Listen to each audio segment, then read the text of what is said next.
Hey friends, buying new construction can feel exciting. Fresh finishes, modern layouts, and the chance to be the first one to call it home. But before you walk into a model home or sign a builder contract, we're breaking down what buyers should know about timelines, upgrades, financing, builder incentives, and the common mistakes to avoid. And what better person to chat about that with today other than Lexi Layne from Coldwell Banker. Thank you so much for joining us. Thank you for having me. I'm so excited to be here. Anytime. And you actually bought new construction when you moved to Brevard County. When you first moved here, what made you decide to go new construction instead of a resale home?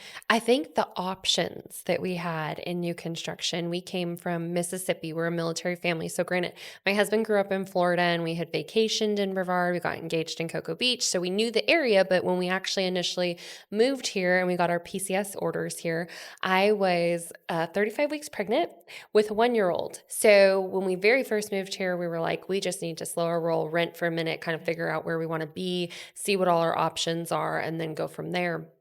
And when we lived in Mississippi, it's just a different environment, I think, over there, and economic makeup. So the new construction with the builder incentives and all that, there wasn't that opportunity there. And when we came here, there was. And we were so excited that we could afford a new construction home also. When we bought a first home like 5 years ago, that just wasn't a thought that we would be able to afford new construction one day. And then moving here and being able to do that, I think was a really cool experience. So I would say, to answer your question in a really long-winded way, I think the fact that we had the option to do that, I think that's amazing. And I think so many people overlook that or don't think about that. Yeah. And there's something amazing about being the first person to live Yes. in it. That fresh feel of nobody else has touched this It's before. like a new car smell, but it's a new home smell. Even better. Yes. And it stays for a long time, which is great. Yeah. So going through this process, before you went new construction, what did you think the process was going to be like? And was there anything that surprised you along the way? I think I didn't really have necessarily like an expectation in mind, because when we very first moved here, the real estate world was a little different. I've done real estate in 2 different states, and there is a difference in the sense that we don't have all these model homes that you can go, look at and tour, and all these new construction homes. We didn't have that where I came from. So I think coming here and seeing that, that process in general, I was just kind of open to what it was going to be like. And it wasn't scary or bad or anything like that. It was a lighthearted process. It was a smooth process. So I think that was one thing that kind of surprised me, was it wasn't necessarily like some big scary process in the end, which was nice. That is nice. Yeah. Looking back on everything, what was the biggest thing that you wish you knew before signing the builder contract? I think it matters who you work with. And I was so lucky. We had the greatest builder rep working with us. And not only was he sitting there trying to do the best for the builder, but he was also trying to do best by us and for us. And through the whole process, even me being a realtor and representing us and buying our home, he was just there side by side with me, wanting us to have an amazing experience and be happy through the process, and not have it be something where you're stressful and you're sitting there pulling your hair out because you're frustrated or anything like that. Like I think communication is always key, but I think when you can work with somebody who has your best interest in heart, it makes the process 20 times better. It's a world of difference when you know they care. Yes. So for someone that's moving to Florida and thinking about new construction, what should they know before they walk into the builder's model home? I think that you can have representation. I think sometimes there's a misconception of like you're working with a builder, so you can't have a realtor. That is so not true.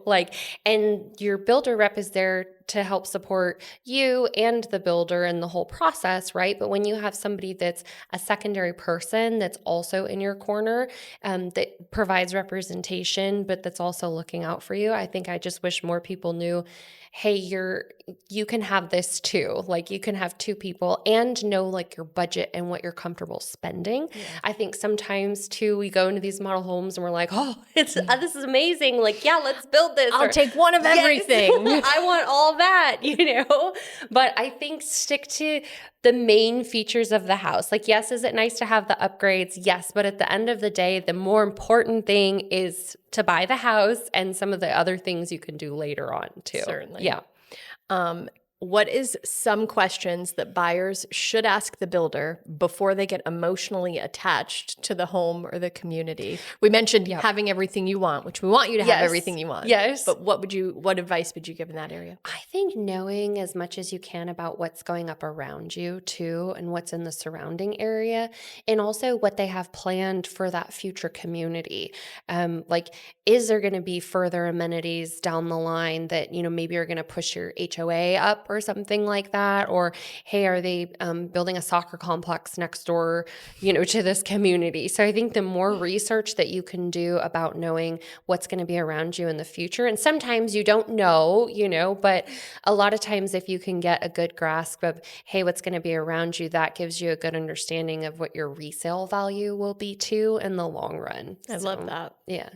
When you built your new home, were there any surprises when it comes to costs or upgrades or decisions that surprised you? I think one of the funny things that my husband and I kind of like to joke about is we were a little bit further along, like in our build process, when we decided like, hey, that was going to be the house that we wanted. And then we were like, man, there's no ceiling fans or like toilet paper fixtures or like any of those things. We have to buy toilet paper holders and ceiling fans? Yeah, I was kind of like, wait, what? But it's normal. It's normal. Don't be alarmed. Like, that was something that was normal. It was just something that, you don't always kind of like think about, and then you go, oh, wait a second. Yes, and you can have the builder put those things in and stuff. But sometimes if you're kind of too far along in the build process of the home that you pick, it's a, hey, you're doing that after closing type thing, which is totally fine. We did add the toilet paper fixtures and all the fun things.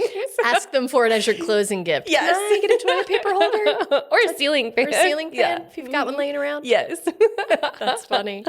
So what are some of the common delays or unexpected issues that buyers tend to run into when it comes to new construction? I think material delays can be something, which I think sometimes you do know up front, like, hey, this may take a little bit longer to order or something like that.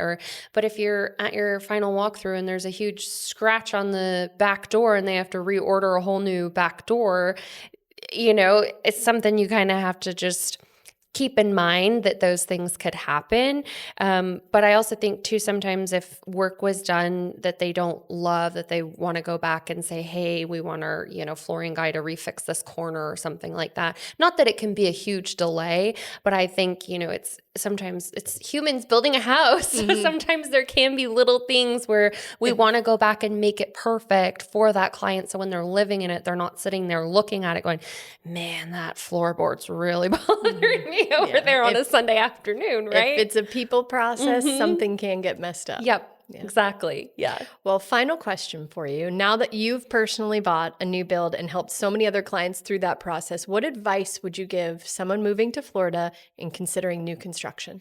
I think that it's a great option, and there's incentives out there that can help it be more affordable.